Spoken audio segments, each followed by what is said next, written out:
Hello students, करते हैं worksheet number 67 for class 6, 7 and 8। और ये है आपकी 21 सितंबर की वर्कशीट। ये आपकी तीनों क्लासेस की कॉमन वर्कशीट है जिसे आप अलग से अपनी कॉपीज़ में करते आ रहे होंगे। इसके अलावा आपको अब सब्जेक्ट्स की भी वर्कशीट मिलने लगी हैं बल्कि, और उन्हें आप अलग अलग सब्जेक्ट्स की नोटबुक्स लगाकर उन्हीं में करें।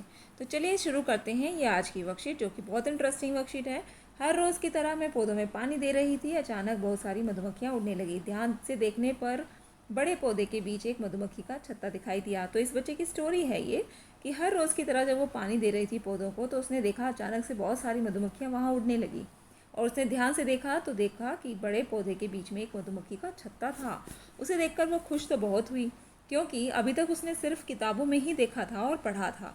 और अब वो समझ भी गई थी कि किताबें पढ़ना कितना ज़रूरी है, क्योंकि अगर उसने मधुमक्खी के छत्ते को दूर से देखने के बारे में ना पढ़ा होता तो वो जिज्ञासावश उसे आज ज़रूर छू लेती और उसे मधुमक्खियाँ काट लेती। तो इस छोटी सी स्टोरी से एक सीख तो आपको मिल ही गई होगी बच्चों, कि जब हम किताबों में कुछ भी पढ़ते हैं तो वो हमारे लिए वो ज्ञान बहुत लाभदायक होता है। ऐसा क्यों? क्योंकि वो कभी ना कभी हमारे जीवन में हमारे काम ज़रूर आता है। तो आज इस बच्चे को बचा लिया, उसने किताब में उसके बारे में पढ़ा था तो वो बच गई, नहीं तो मधुमक्खियाँ उसको काट सकती थी। तो आइए आज हम मधुमक्खी के छत्ते के बारे में ही या मधुमक्खियों के बारे में और भी बहुत सारी रुचिकर जानकारियाँ इकट्ठी करेंगे। तो ये मधुमक्खी का छत्ता है।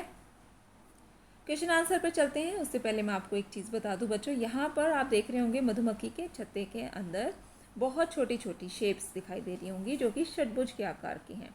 वो कुछ इस तरीके की नज़र आ रही होंगी। तो इसको आप ध्यान रखें। और इसी तरीके से जो हनी कॉम्ब होता है, जो मधुमक्खी का छत्ता होता है, उसमें ऐसी शेप्स होती हैं। तो यहाँ आपको 4 क्वेश्चंस मिलेंगे। तो चलिए करते हैं। सबसे पहला प्रश्न है, मधुमक्खी के छत्ते के प्रकोष्ठों का आकार कैसा होता है? तो अभी हमने बात की कि मधुमक्खी के जो छत्ते होते हैं उसके प्रकोष्ठों का आकार षटभुज के जैसा होता है। मैंने यहाँ पिक्चर डाल दी है ताकि आपको क्लियर हो जाए कि उसमें किस तरीके की शेप्स होती हैं। अगला जो प्रश्न है बच्चों, मधुमक्खी के छत्ते में कौन सा पदार्थ होता है और वह हमारे लिए किस प्रकार लाभदायक है? तो आप लिख सकते हैं, मधुमक्खी के छत्ते में शहद होता है जिसमें बहुत सारे विटामिन और मिनरल और भी बहुत सारी चीज़ें पाई जाती हैं।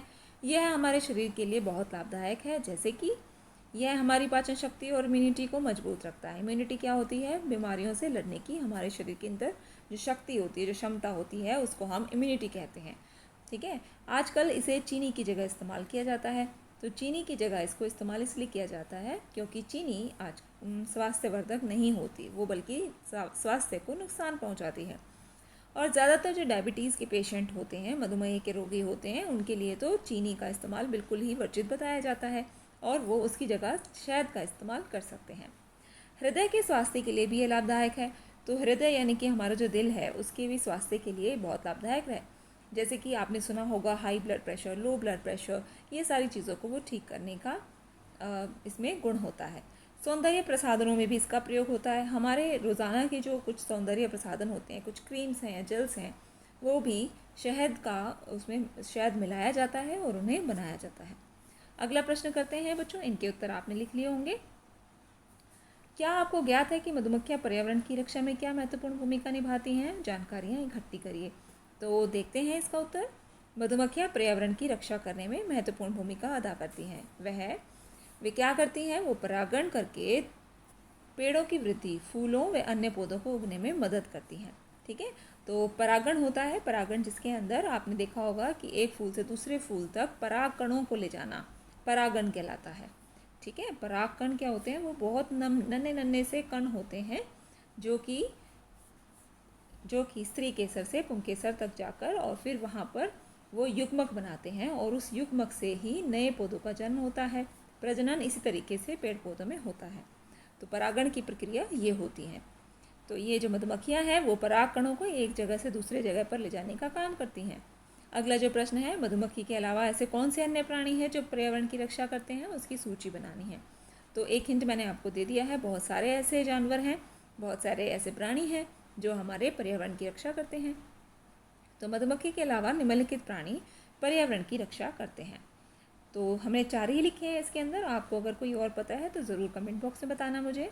फर्स्ट इज़ तितलियाँ। तो तितलियाँ क्या करती हैं? तितलियाँ भी परागण की प्रक्रिया में मदद करती हैं। अगला है गिलहरी। गिलहरी के बारे में एक रोचक बात बताती हूँ मैं आपको। गिलहरी क्या करती हैं? जब भी उन्हें कहीं पर बीज या कोई नट्स वगैरह मिलते हैं तो उनको वो उठाकर अपनी जगह पर सुरक्षित रख देती हैं कि मैं बाद में इनको खा लूँगी, और छुपाकर उन्हें अपने बिल वगैरह में रखाती हैं।